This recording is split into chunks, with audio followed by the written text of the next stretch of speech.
4 horas e mais 37 minutos. Estamos ao vivo aqui no 3 em 1 desta quarta-feira, dia 25 de dezembro de 2024.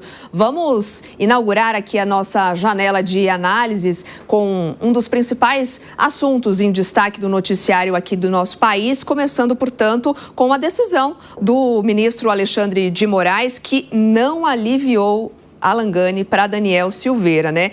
Pelo entendimento dele, o ex-deputado teria mentido ali na oitiva, né? Mentiu também, teria omitido informações sobre seu real deslocamento no fim de semana e não demorou muito, voltou para a prisão. Essa história tá estranha, até porque, né, pela tornozeleira eletrônica você consegue rastrear. Monitorar, então, né? Ele teria saído da casa dele 8h50, ido para o condomínio às 9h30. Então, ele ficou 40 minutos, né, neste lugar que ele não poderia estar, e dali ele foi para o hospital.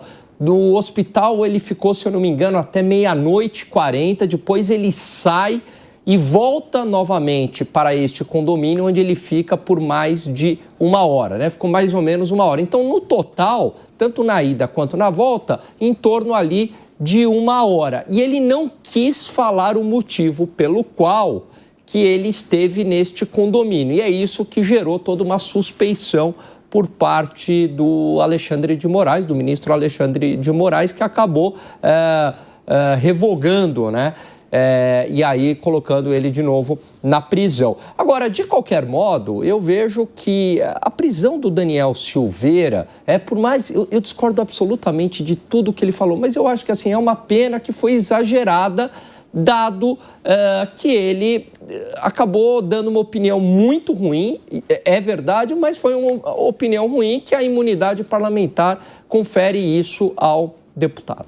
E será que não foi justamente esse fato dele ter omitido, escolhido ali não falar, não revelar essa informação, que daí levanta talvez uma suspeita do motivo pelo qual ele estaria mentindo, né? Se fosse para ir ao hospital, de fato, falasse logo de cara, né? E aí gera essa dúvida. Né? Gerou essa desconfiança e ele poderia ter falado, né? Por que que ele omitiu essa informação de estar lá num determinado condomínio? Se a pessoa também está numa gravidade, isso eu também achei estranho nessa história. Primeiro você vai para o hospital para depois você passar no condomínio, né?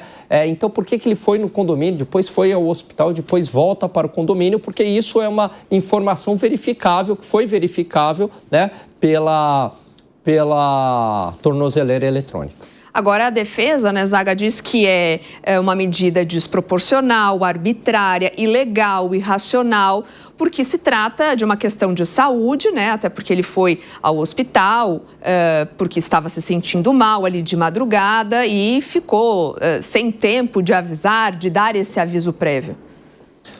Olha, é uma questão humanitária.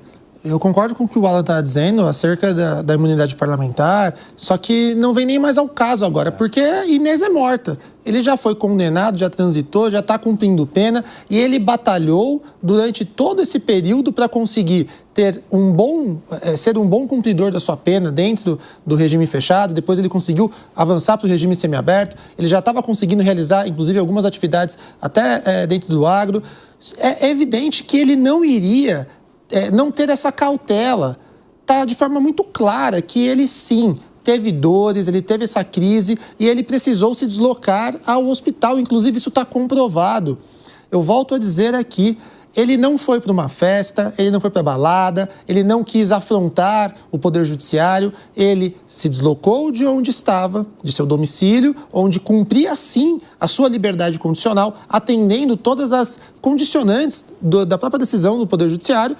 E antes de ir até o hospital, a defesa foi muito clara, ele passou para pegar a sua esposa, depois que saiu do hospital, que ficou em observação durante mais um período, no caminho de volta para a sua casa, deixou a esposa no local que ela está e ele ainda justificou. Ele disse, ela está morando lá por questões de segurança, porque nós estamos sendo muito ameaçados. O brasileiro não consegue entender por que, no caso do ex-deputado, esse tipo de decisão é sempre muito mais rígida, é mais rigorosa, inclusive solicitando imediatamente depoimentos de médicos para saber se era verdade ou não. eu não consigo enxergar motivos para você não conceder a ele essa liberdade condicional. Agora, a decisão já foi proferida pelo ministro do STF e ele não tem para onde ir. Ele vai voltar à escala zero, vai voltar agora para o regime fechado e vai ter que, novamente, galgar tudo de novo para conseguir avançar de regime. Moraes, ele afirma, né, que ele teve a oportunidade de fazer esses esclarecimentos em depoimento e acabou optando por não. E aí fica essa dúvida mesmo, então ele omitiu, mentiu e aí teve a prisão decretada novamente. Mas é aí que tá. Ele mentiu com base em quê? Se ele estava sendo monitorado. Ele não mentiu, ele estava sendo monitorado. Todo mundo sabe exatamente o percurso que ele fez, o tempo que ele ficou em determinado local. Talvez, se a pessoa não está satisfeita com a resposta que é dada, ela interprete da forma que queira e, por isso, acabou ali realizando a manutenção do indeferimento da liberdade condicional, da suspensão desse direito.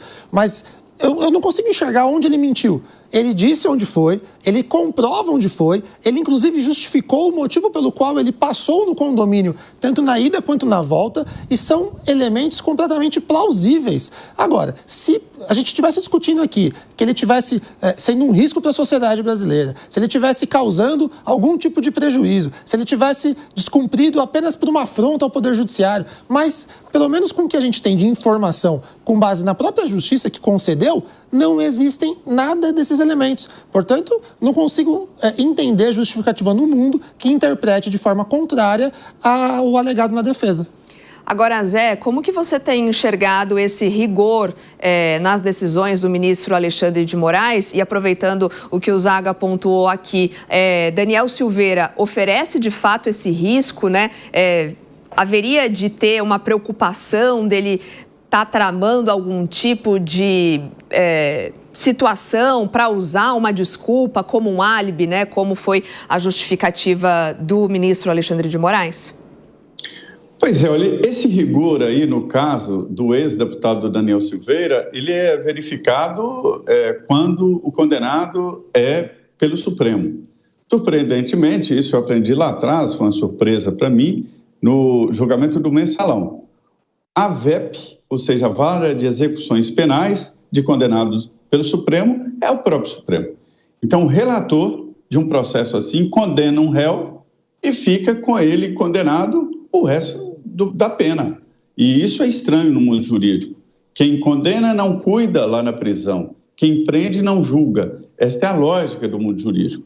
Supremo não. Foi assim os condenados do Mensalão e quem foi condenado pelo Mensalão continuou sendo monitorado pelo Mensalão. Em um caso ou outro, o próprio relator delega a uma vara das execuções penais, né, determinados assuntos. Mas progressão de pena, mudança de regime, isso tudo é o Supremo Tribunal Federal. O Daniel Silveira é advogado, a mulher dele é advogada, ele está assistido e sabe muito bem quais são os seus limites. Ele é condenado a 8 anos e 9 meses em regime fechado e foi para o regime condicional. Ele não foi para a liberdade, ele foi para o regime condicional.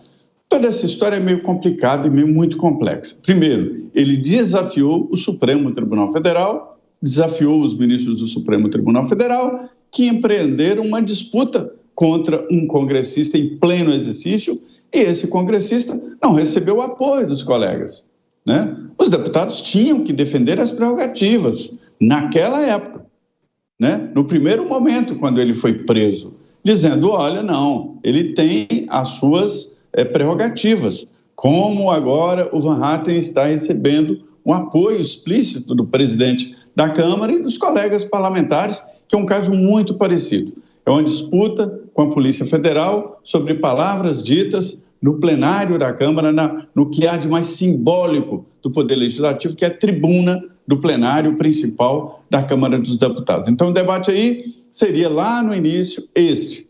Mas ele já não é mais deputado, continua sendo julgado pelo Supremo, foi condenado do Supremo, e a vara de execuções penais é o Supremo, com o relator continuando assim.